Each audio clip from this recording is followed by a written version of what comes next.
find refuge within him. You know, instead of doing that, I use it as an excuse for bad behavior up into my 20s, right? Yeah. So when I didn't have relationships, or when my relationships with my family weren't good and all these things, I was like, oh, it's because of you, and I had anger, like really, really, really bad anger within myself. So within my youth, I was just kind of like an angry person, an aggressive person, a person who wanted validation but didn't want to act like I needed validation. It was a very mixed, confused time for me. Yeah, so you, like, I get what you're saying. You were more of in a sense of like, you wanted validation, but you didn't want nobody to tell you anything about it. Exactly. Okay, exactly. I understand that. Yeah. Okay, so then that leads to my next question then. So would you say that at that period of time when you were in college, when you first were like, you know what, I'm stepping away, would you couldn't have considered yourself atheist? Yeah. Yeah? Yeah. What did it feel like, you know, at that period of time being, you know, atheist? It felt free. Yeah.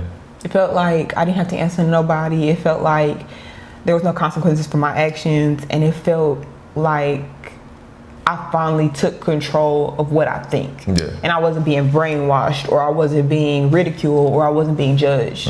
It was kind of like, even if like my mom and my grandma and stuff would be like, you need to get your life right. And I'd be like, girl, please. You know what I'm saying? Like, you don't even know what you're talking about. Yeah. So it was freeing for me. Yeah. Okay. So, okay. Speaking to that, brainwashing, do you feel like when you became atheist, do you feel like, you know, you were brainwashed in that sense, or was it not as brainwashing because it was more of your choice this time? It was still brainwashing, just almost like reverse. Yeah. Like as far left as I was in religion prior to is as far right as I went with atheism. Like, there was no meaning, there was just a black hole, it was depressing. Yeah. It was depressing because it was just like, none of this matters. You know that dark time that teenagers go through where it's like, none of this matters, and what is the purpose of life, and I just don't want to be here anymore. Yeah. That's a dark place. Yeah. You know, people don't talk about that enough, but I think that a lot of young people go through this like crisis within themselves of like, what does it all mean? And I went through that for a long time, not really understanding that it's my job to seek answers for myself versus I'm mad at everybody who told me lies. Yeah. You know? Yeah. Okay. I lacked a lot of accountability growing up. Yeah. So during that process when you were in atheism, what did you like truly believe? You know, since you stepped away from faith, you know, what were your beliefs? Like, go further into depth of what atheism meant to you at that period in your life. It meant F the police. Like, it meant don't nobody tell me nothing. I run me, and if you got a problem with me, we can fight about it. Yeah, like, not even like I'm saying metaphorically, but seriously. Yeah, like, if you have something to say to me, I don't answer to nobody. Yeah. That's what it meant. Like, atheism for me was, I don't answer to nobody. I don't have any regrets in my life. I don't have any constructive criticism, no judgment. Don't tell me nothing. Don't try to put me on the right path. Leave me alone because you're stupid. Honestly, like, I feel like everybody around me is dumb and I'm the only intelligent one around. So it gave me a lot of arrogance, a lot of self-righteousness, a God complex. Like, I felt like, if you want to know something, you can come to me and ask me and I'll guide you in the right direction because I know about life. But if you wanted to do the same in return, I'm so closed off. See no evil, fear no evil, hear no evil. Like, that's how I was. Like, you are an evil person if you're trying to tell me that my self-guidance is wrong. Yeah. So would you say that you felt like the judge and the jury? I was the judge, the jury, and the executioner. Like, I would cut you out of my life and act like you're dead.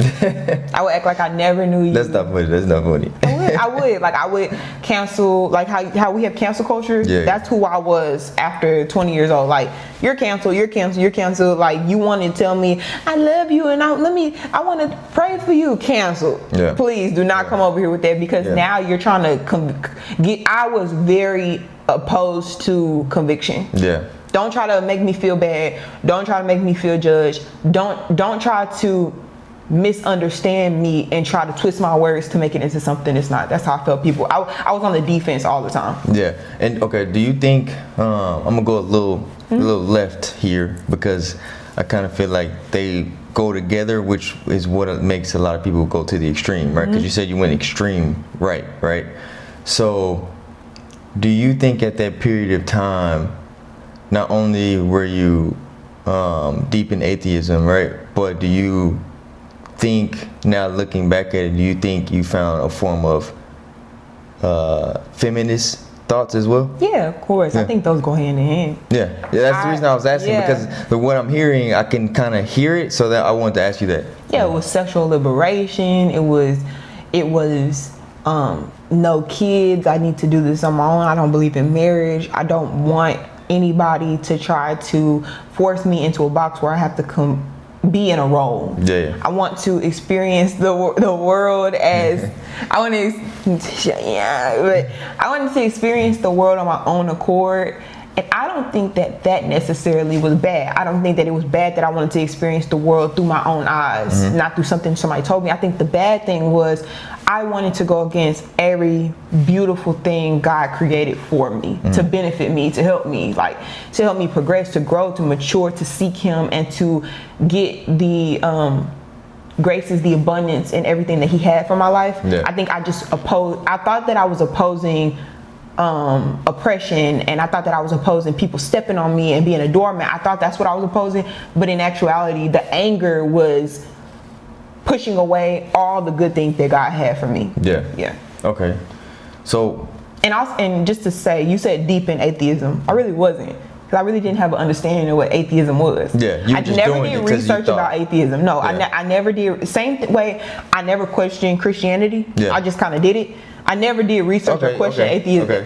Which is why you said you did it blindly. Yeah. I just was like, I don't believe in nothing. It was so surface level and so much ignorance behind it that's why there was anger. Yeah. Because I believe that there are some atheist believers who deep dive. Yeah. And they have so many questions that they're in this spiral. You know what I'm saying? That wasn't me. Yeah. I didn't have all these questions and I was so profound. No, it was. Yeah. You just did it to go rogue. I was just rebellious. Yeah. I was just like, if I'm not Christian, I'm nothing. Yeah. You know? Okay, that makes sense. And okay, so combining the two, a little bit of atheism, a little bit of feminism, do you think that was, appropriate for that time period of your life?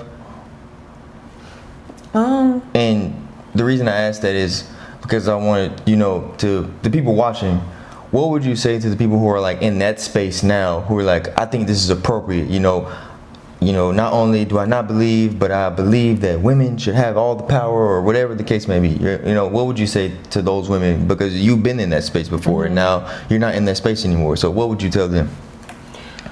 I think that women who fear men, because I think that that's a big root of it. I think that we mask sometimes our fear of men based off our history in the past. We mask that as some type of liberation or some type of empowerment for women.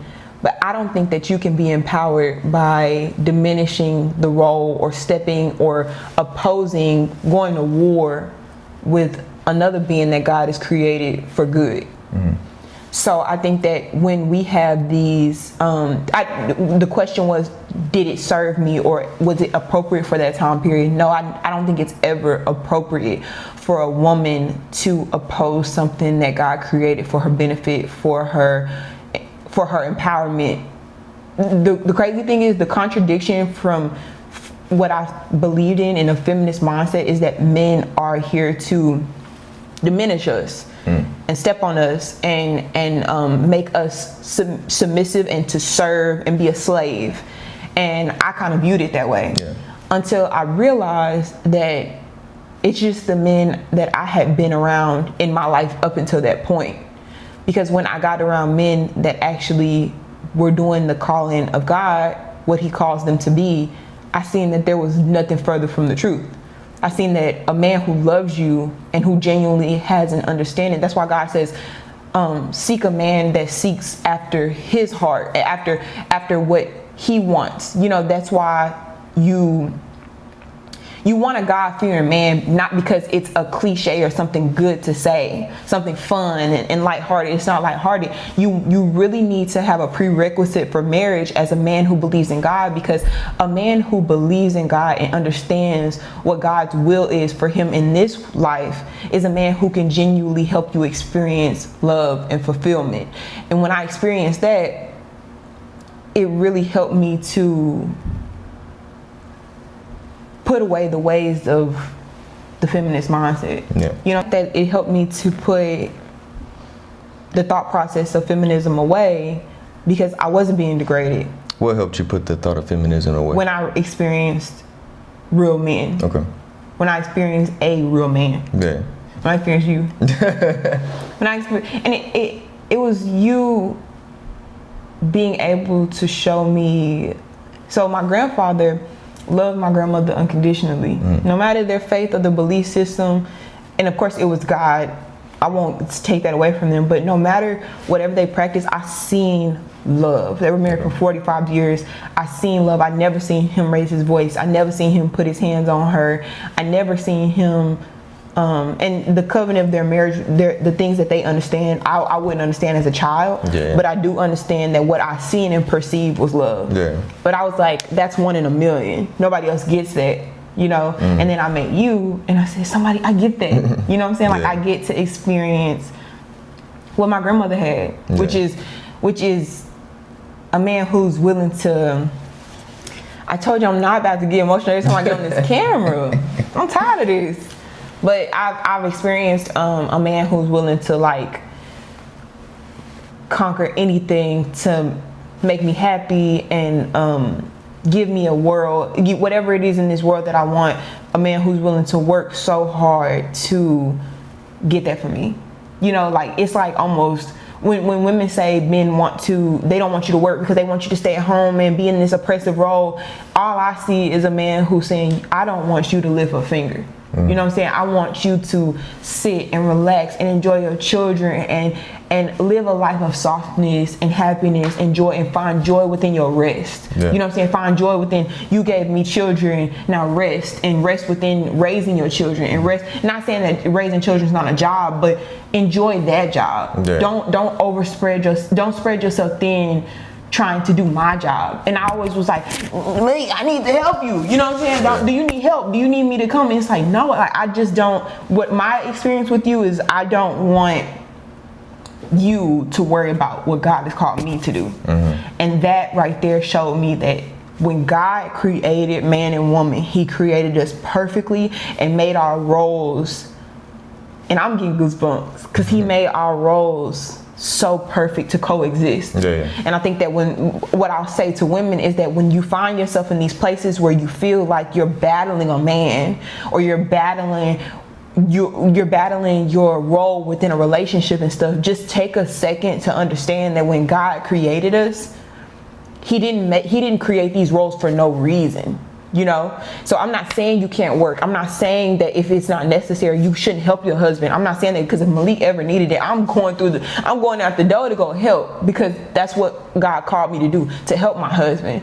But if your husband says stay home and take care of the children, it's not because he wants to, majority of the time, it's not because he wants to oppress you or to step on you or to make you a doormat.